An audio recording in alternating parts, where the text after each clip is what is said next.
Imaginez un jardin. Non pas un jardin ordinaire, mais le jardin de votre âme, là où germent les graines de vos rêves les plus audacieux, de vos projets les plus chers, de vos aspirations les plus profondes.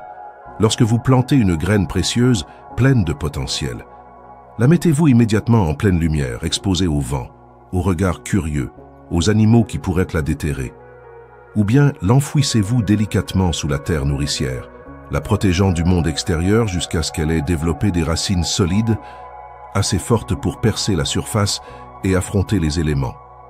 Cette image simple est la clé pour comprendre le pouvoir profond du silence et la nécessité impérieuse de protéger votre énergie créatrice. C'est le cœur de la sagesse que Jim Rohn et tant d'autres maîtres avant lui ont tenté de nous transmettre. Ne jamais révéler prématurément ce que vous faites.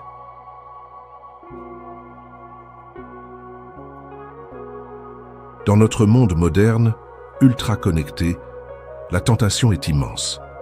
Dès qu'une idée nous effleure, une étincelle de génie nous traverse, ou un projet prend forme dans notre esprit, le premier réflexe est souvent de le partager, de le crier sur les toits virtuels ou réels. Nous cherchons l'approbation, le soutien, l'enthousiasme des autres.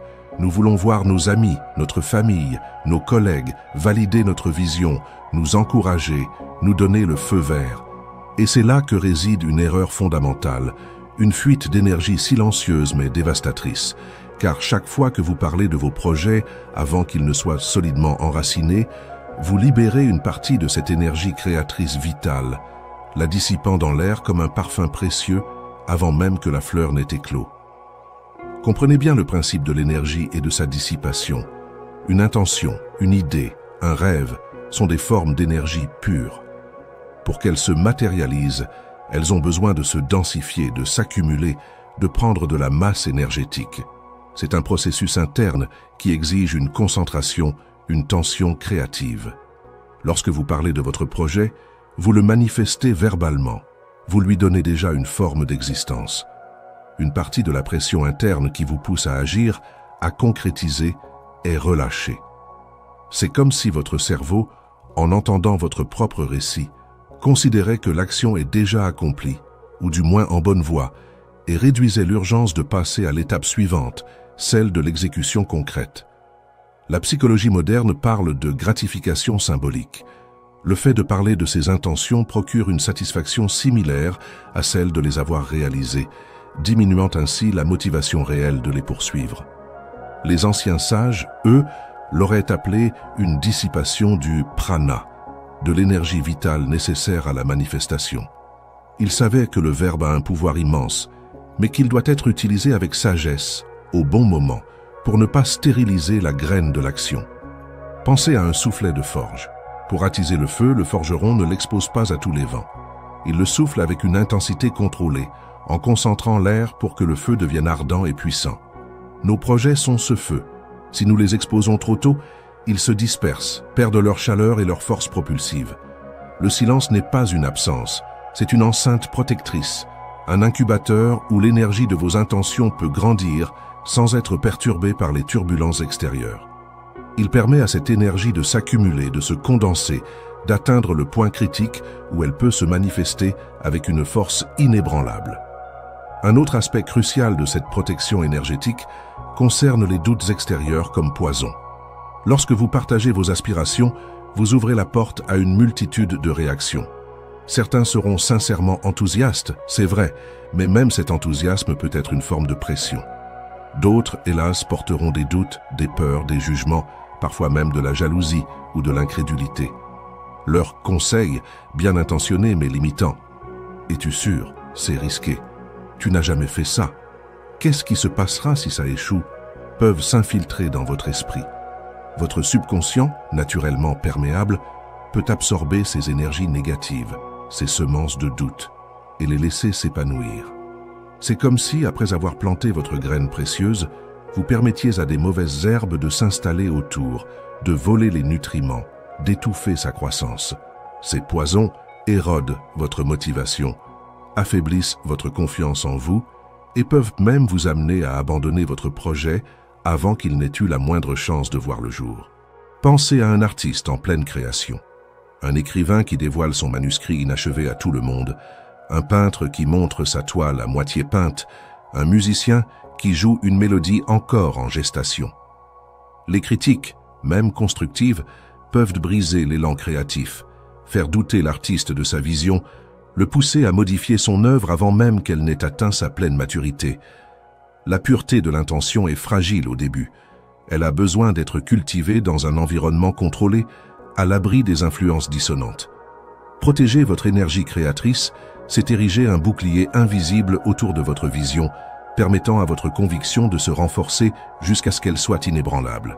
C'est choisir de faire confiance à votre intuition profonde avant de solliciter l'avis du monde extérieur. De plus, il y a l'effet de l'approbation prématurée. Nous sommes tous humains et nous aimons être reconnus, appréciés et valorisés. Lorsque nous parlons de nos projets et que nous recevons des compliments, des « Waouh, c'est génial », des « Je suis sûr que tu vas réussir », cela procure une poussée d'endorphine, une sensation de satisfaction immédiate.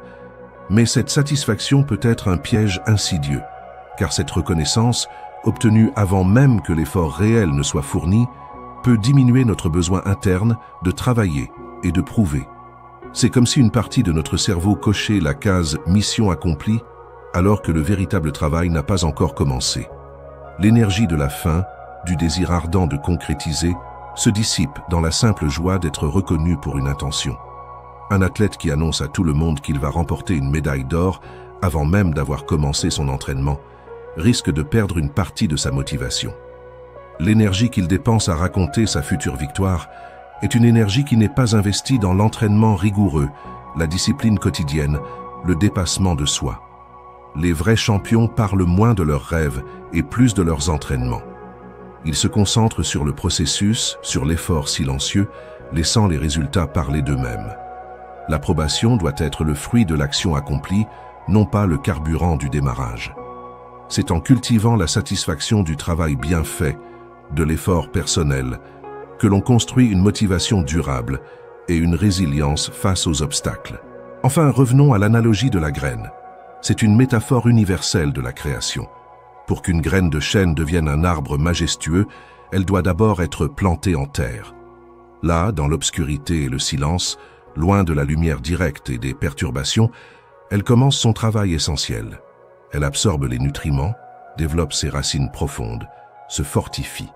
Ce n'est qu'après avoir établi une base solide qu'elle ose percer la surface, timide au début, puis de plus en plus forte. Nos projets, nos aspirations sont comme ces graines. Ils ont besoin de cette phase d'incubation silencieuse. Le sol, c'est notre esprit, notre conviction. L'obscurité, c'est le travail invisible, la planification, l'apprentissage, la persévérance sans fanfare.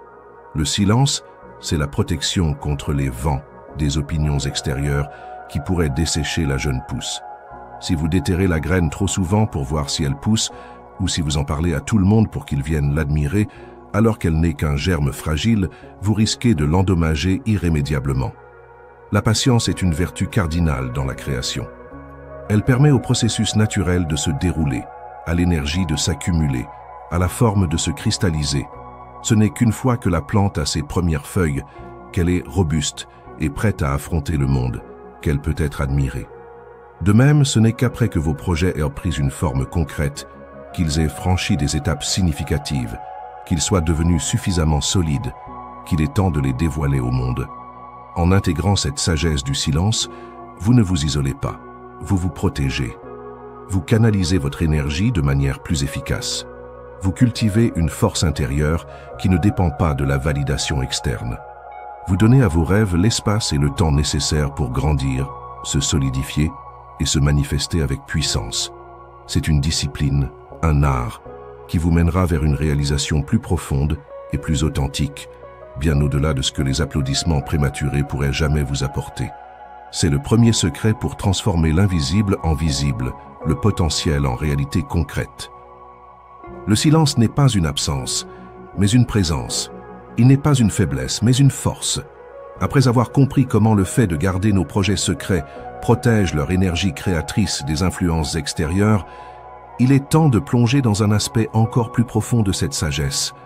Comment la discipline de la discrétion forge en nous une force intérieure inébranlable. Ce chemin, moins fréquenté, est celui où l'on apprend à se suffire à soi-même pour avancer, à trouver sa motivation non pas dans les applaudissements extérieurs, mais dans la conviction silencieuse de son propre cœur. Cultiver la discrétion, c'est avant tout développer une patience et une persévérance silencieuse. Dans le monde d'aujourd'hui, tout est immédiat, tout est à partager. Nous sommes constamment sollicités par des plateformes qui nous encouragent à publier notre vie, nos pensées, nos moindres faits et gestes. Cette culture de l'instantanéité peut nous rendre impatients et dépendants de la gratification immédiate, notamment la validation sociale. Mais les grandes œuvres, les transformations profondes, ne se produisent jamais du jour au lendemain. Elles exigent du temps, des efforts répétés et une foi constante même lorsque les résultats ne sont pas encore visibles. Lorsque vous choisissez de ne pas annoncer vos projets, vous vous libérez de la pression d'avoir à montrer des progrès constants à autrui. Vous vous engagez dans un dialogue interne, une reddition de comptes à vous-même et non à un public. Cette solitude choisie vous oblige à puiser dans vos propres ressources, à trouver la discipline pour continuer, jour après jour, même quand personne ne regarde. C'est dans ce silence que la vraie persévérance prend racine, une persévérance nourrie par votre engagement personnel et non par la nécessité de prouver quoi que ce soit à quiconque. Cette autonomie motive à poursuivre ses objectifs parce qu'on est intrinsèquement guidé et non pour l'approbation d'un public extérieur. Pensez à un artisan qui travaille dans son atelier, loin des yeux du monde, polissant chaque détail avec amour et dévouement. Son œuvre ne sera révélée que lorsqu'elle sera parfaite, ou du moins achevée. La valeur n'est pas dans le fait de se vanter de son travail en cours, mais dans la qualité intrinsèque du produit final. C'est une humilité profonde qui sous-tend cette approche, une humilité qui devient paradoxalement un catalyseur de succès. Les grandes réalisations sont rarement le fruit de l'ostentation et de l'ego bruyant. Elles sont le plus souvent le résultat d'un travail humble, acharné et profondément enraciné dans la discrétion. L'humilité attire l'énergie de la concentration et de l'apprentissage. Lorsque vous n'êtes pas préoccupé par l'image que vous renvoyez, vous êtes libre d'expérimenter, de faire des erreurs, de réajuster votre tir sans craindre le jugement. Vous êtes moins soucieux de paraître et plus concentré sur être et faire. Cette attitude humble est un terreau fertile pour la croissance, car elle permet à l'ego de s'effacer au profit de l'apprentissage continu et de l'amélioration. La discrétion devient alors non pas une cachette, mais un sanctuaire où l'œuvre peut mûrir sans les interférences de la vanité ou de la peur de l'échec. Mais pourquoi ressentons-nous cette impulsion presque irrésistible de partager nos projets et nos rêves? C'est une question importante pour comprendre et maîtriser la discipline de la discrétion. Plusieurs motivations, souvent inconscientes, sont à l'œuvre. Parfois, c'est la recherche de validation. Nous voulons que les autres confirment que notre idée est bonne, que nous sommes sur la bonne voie, que nous sommes dignes de réussir. Nous cherchons un miroir externe qui nous renvoie une image rassurante. D'autres fois, c'est la peur de l'échec. En partageant nos projets, nous nous créons une porte de sortie implicite. Si ça ne marche pas, nous pourrons dire que nous avions au moins essayé, que nous avions annoncé nos intentions. Ou encore, c'est simplement l'excitation naturelle que procure une nouvelle idée, une nouvelle vision. Cette excitation est pure, mais elle peut être canalisée de manière inefficace si elle est dissipée par le bavardage plutôt que par l'action. Reconnaître ces motivations est la première étape pour les dépasser. Une fois que vous comprenez pourquoi vous avez envie de parler, vous pouvez choisir consciemment de rediriger cette énergie. Au lieu de la diriger vers l'extérieur pour chercher la validation, dirigez-la vers l'intérieur pour alimenter votre détermination et votre concentration. C'est un acte de pleine conscience qui vous donne le pouvoir de choisir le silence plutôt que le bruit. En pratiquant cette discipline, vous allez inévitablement développer une confiance inébranlable en vous-même. C'est le plus grand trésor que le silence puisse vous offrir. Lorsque vous n'avez pas besoin de l'approbation externe pour avancer, lorsque votre motivation vient de l'intérieur, votre foi en votre propre chemin, en vos capacités, en votre intuition, se fortifie. Vous apprenez à écouter votre voix intérieure, à suivre votre propre étoile, sans être dérouté par les opinions divergentes ou les critiques. Cette confiance n'est pas de l'arrogance, c'est une certitude paisible qui découle de la connaissance que vous êtes aligné avec votre propre vérité. Les défis ne deviennent plus des obstacles insurmontables, mais des occasions de tester et de renforcer cette foi. Vous vous construisez une résilience qui vous permet de traverser les tempêtes sans fléchir, car votre fondation est interne et non soumise aux caprices du monde extérieur. C'est comme construire une maison sur un roc solide plutôt que sur du sable mouvant. Pensez aux grandes figures de l'histoire, celles qui ont accompli des choses extraordinaires. Combien d'entre elles ont passé des années, voire des décennies, à travailler dans l'ombre, à peaufiner leur art, leur science, leur philosophie, avant de la révéler au monde. Leurs journaux intimes, s'ils existent, ne sont pas remplis de récits de ce qu'ils allaient en faire, mais de ce qu'ils étaient en train de faire, des défis rencontrés, des leçons apprises. Ils comprenaient intuitivement que le travail de fond, le véritable processus de création et de maîtrise, se déroule loin des projecteurs. C'est dans ce laboratoire intérieur que les idées se transforment en inventions, les concepts en œuvres d'art et les rêves en réalité. La discipline de la discrétion n'est donc pas une invitation à la solitude ou au secret malveillant. C'est une invitation à l'autonomie spirituelle et créative. C'est un entraînement qui vous permet de vous fier à votre propre guidance, de valider vos idées par vos actions plutôt que par les paroles des autres. Elle vous enseigne la patience nécessaire à la croissance, l'humilité qui attire le succès, la clarté de l'intention qui ne se dissipe pas, et la confiance inébranlable qui vous permet de réaliser vos aspirations les plus élevées. En maîtrisant cet art subtil du silence, vous ne vous contentez pas de protéger vos projets. Vous vous forgez un caractère, une force intérieure qui vous servira dans toutes les facettes de votre existence, bien au-delà de la simple manifestation matérielle. C'est une voie vers une souveraineté personnelle, où votre pouvoir créateur est préservé, amplifié et dirigé avec une précision chirurgicale. Après avoir intégré la puissance protectrice du silence et la force intérieure qu'il forge en nous, il est temps de considérer cette approche non plus comme une simple protection, mais comme une véritable stratégie. Les sages de toutes les époques n'ont pas seulement gardé le silence par instinct, ils l'ont fait avec intention, en comprenant qu'il existe un moment pour chaque chose, un temps pour semer en secret et un temps pour récolter au grand jour. Cette stratégie de la discrétion est un art subtil, une danse entre l'action invisible et la manifestation visible, qui confère un avantage considérable à ceux qui la maîtrisent. L'un des bénéfices les plus profonds de ne pas parler constamment de ce que l'on fait est l'art de l'observation et de l'écoute. Lorsque vous n'êtes pas occupé à parler de vous, de vos projets ou de vos intentions, votre attention se tourne naturellement vers l'extérieur. Vos sens sont affûtés. Vous devenez un observateur plus attentif du monde qui vous entoure, des opportunités qui surgissent, des tendances qui se dessinent, des défis que d'autres rencontrent et des solutions qu'ils mettent en œuvre. Vous écoutez vraiment les conversations, non pas pour intervenir ou parler de vous, mais pour capter des informations, des idées, des signaux. C'est comme un chasseur dans la forêt. Il ne crie pas pour annoncer sa présence. Il reste silencieux, observe les traces, écoute les bruits et capte les signes subtils qui lui indiquent où se trouve sa proie. Dans le domaine de la création et de la réussite, cette capacité d'observation est inestimable.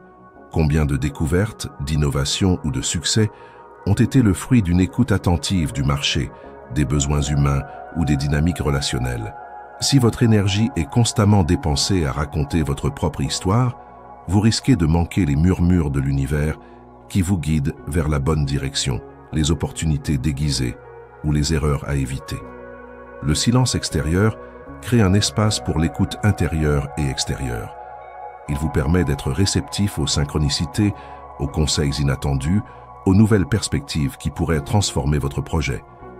Puis vient cette vérité immuable. Les actions parlent plus fort que les mots. C'est une sagesse ancienne et universellement reconnue. Dans un monde saturé de promesses non tenues, de vaines paroles et d'intentions affichées sans suite, la manifestation concrète des résultats est la seule preuve nécessaire. Le silence de l'action crée un impact bien plus fort que n'importe quelle fanfare de mots.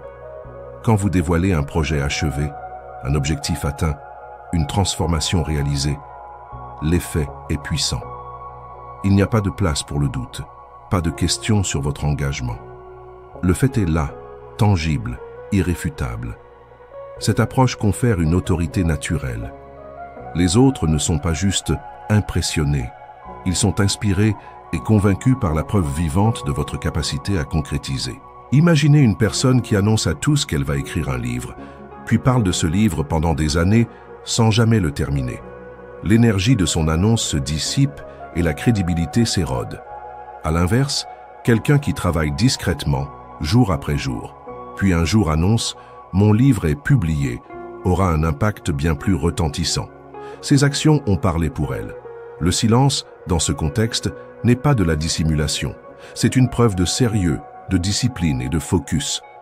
C'est l'incarnation de la maxime « Fais ce que tu as à faire » et les gens parleront d'eux-mêmes. Le silence peut aussi être une véritable arme stratégique.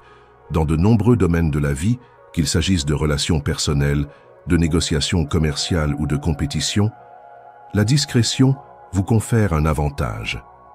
Quand vos concurrents ou vos interlocuteurs ne connaissent pas vos intentions exactes, vos projets en cours ou vos prochaines étapes, ils ne peuvent pas anticiper, ni se préparer, ni interférer. Cela vous permet de surprendre, de déjouer les attentes et d'avancer sans fanfare, minimisant ainsi les résistances potentielles. C'est une tactique utilisée par les généraux sur les champs de bataille, par les stratèges en affaires et par tous ceux qui comprennent l'importance de l'effet de surprise et de l'information asymétrique. Ne pas révéler ce que vous faites vous donne le luxe de vous ajuster, de changer de cap ou de persévérer sans avoir à justifier vos choix à un public qui ne comprendrait pas toujours les subtilités de votre processus. Vous êtes libre de manœuvrer en coulisses, là où le véritable pouvoir de décision et d'action réside. Mais alors, s'il faut agir silencieusement, quand est le moment de révéler?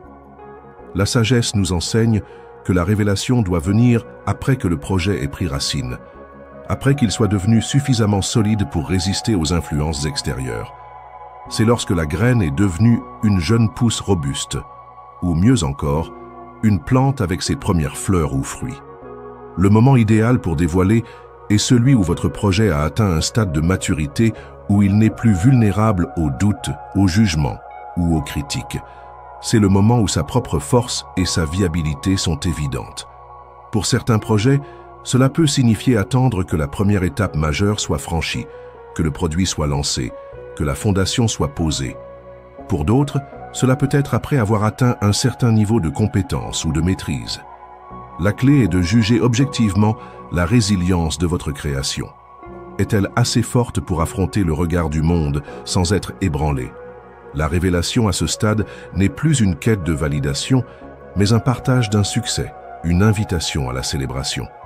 C'est le moment où vous permettez à votre travail de parler pour lui-même et où vous recevez la reconnaissance méritée pour ce qui a été accompli, et non seulement envisagé. La stratégie des sages nous enseigne que le silence n'est pas une passivité, mais une forme d'action profonde. C'est une approche délibérée qui maximise l'efficacité de vos efforts en protégeant votre énergie, en vous permettant d'observer avec acuité et en créant un impact puissant par vos réalisations plutôt que par vos paroles. En choisissant d'opérer dans la discrétion jusqu'au moment opportun, vous vous alignez sur les principes intemporels de la nature elle-même, qui œuvre silencieusement pour produire des merveilles. C'est une voie vers une efficacité tranquille, où vos œuvres parlent plus fort et plus clairement que n'importe quelle annonce prématurée. Nous avons parcouru un chemin profond, de la compréhension de l'énergie créatrice à la stratégie millénaire du silence. Maintenant, il est temps de ramener cette sagesse à la maison, de l'ancrer dans votre quotidien. Comment cette philosophie du ne jamais dire se traduit-elle en une pratique de vie concrète? Il ne s'agit pas de devenir ermite ou de cacher des choses par peur, mais d'adopter une approche délibérée, consciente, qui protège votre potentiel et amplifie votre pouvoir de manifestation. Intégrer cette sagesse, c'est choisir une voie de discrétion pour une plus grande efficacité et une paix intérieure accrue. Le premier pas est d'identifier les domaines de votre vie où appliquer cette règle. Cette philosophie n'est pas une injonction absolue à ne plus jamais parler de rien. Elle s'applique avec discernement là où votre énergie créatrice est la plus précieuse et la plus vulnérable. Pensez à vos projets personnels les plus chers, l'apprentissage d'une nouvelle compétence, la création d'une œuvre artistique, le lancement d'une nouvelle entreprise, un objectif de santé important. Considérez vos objectifs de développement personnel. Travaillez sur une habitude, maîtriser une émotion, approfondir une pratique spirituelle.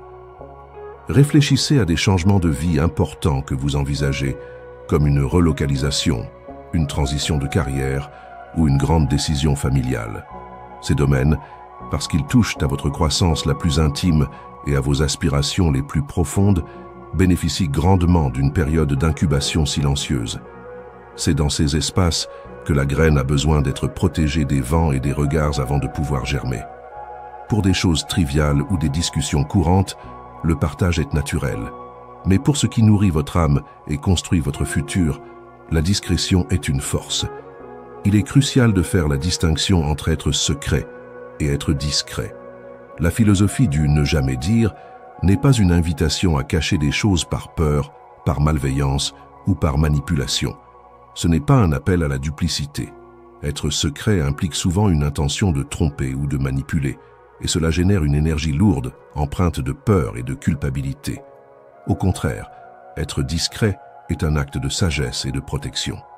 C'est un choix conscient de préserver une énergie précieuse, de ne pas exposer une intention fragile aux influences extérieures avant qu'elle ne soit robuste. C'est un acte d'amour envers votre projet, un moyen de le laisser mûrir à son rythme, à l'abri des jugements ou des attentes. La discrétion ne crée pas de fossé avec les autres. Elle crée un sanctuaire pour votre croissance et votre manifestation. Elle est alignée avec une intention pure, celle de réaliser votre potentiel sans entrave inutile. Un défi courant sera de savoir comment répondre aux questions sans tout révéler. Vos proches, vos amis, vos collègues vous demanderont naturellement ce que vous faites, comment avancent vos projets. Il n'est pas nécessaire de mentir ou de s'isoler. L'art est de développer des réponses générales, bienveillantes et intelligentes, qui n'engagent pas vos projets en profondeur. Par exemple, au lieu de décrire chaque détail de votre roman en cours, vous pourriez dire « Je travaille sur un projet d'écriture passionnant. Je suis très absorbé par ça en ce moment. » Ou pour un objectif de santé. « Je me concentre sur mon bien-être et je fais de nouvelles expériences. » L'idée est de dévier l'attention sans couper le lien, de satisfaire la curiosité sans diluer votre énergie. Soyez authentique dans votre généralité. Les personnes qui vous aiment vraiment respecteront votre besoin d'espace et de concentration, même si elles ne comprennent pas toujours pleinement pourquoi. Cette compétence vous permet de naviguer socialement sans compromettre votre discipline personnelle. Finalement, l'intégration de cette philosophie vous offre une immense libération de la pression extérieure.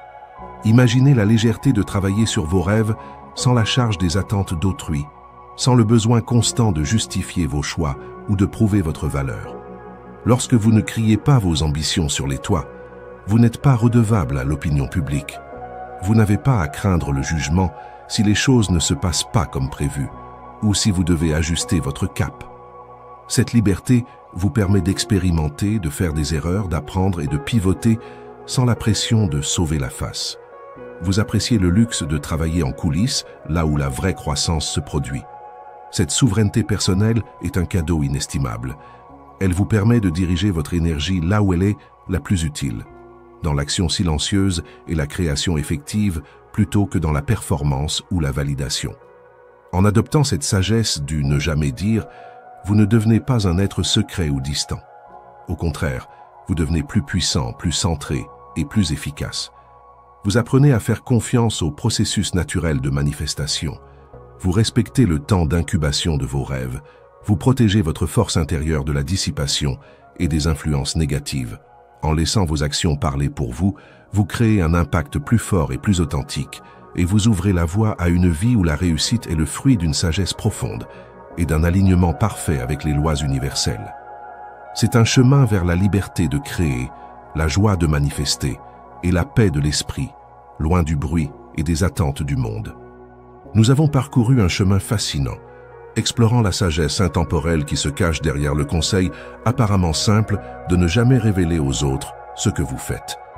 Nous avons compris comment le silence n'est pas une absence, mais une présence puissante, capable de protéger l'énergie fragile de vos projets et de vos rêves des dissipations et des doutes extérieurs.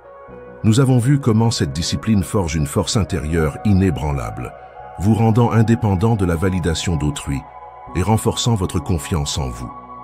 Et nous avons découvert comment la discrétion est une véritable stratégie des sages, vous permettant d'observer, d'agir avec impact et de laisser vos résultats parler d'eux-mêmes. Ce n'est pas une invitation à l'isolement, mais à une souveraineté personnelle. C'est une méthode pour canaliser votre énergie créatrice de manière optimale, pour laisser vos intentions mûrir dans un terreau fertile avant de s'épanouir au grand jour. En embrassant la philosophie du « ne jamais dire » avec sagesse et discernement, vous ne vous contentez pas de protéger vos projets. Vous vous libérez de la pression extérieure et vous ouvrez la voie à une manifestation plus authentique et plus puissante de vos aspirations les plus profondes. Le véritable pouvoir ne réside pas dans ce que vous proclamez haut et fort, mais dans ce que vous cultivez silencieusement et ce que vous réalisez avec détermination. Laissez vos actions être le seul témoignage de votre progression et observez comment la richesse de vos expériences se manifeste avec une force tranquille et irréfutable. Si cette exploration des profondeurs de la sagesse universelle a résonné en vous, si vous êtes prêt à continuer à découvrir des vérités transformatives pour enrichir votre vie, alors je vous invite chaleureusement à vous abonner à notre chaîne Savoir et Sagesse. Rejoignez notre communauté pour démêler d'autres mystères de l'existence et éveiller le potentiel illimité qui sommeille en chacun de nous. Ensemble, nous continuerons ce voyage d'apprentissage et de croissance.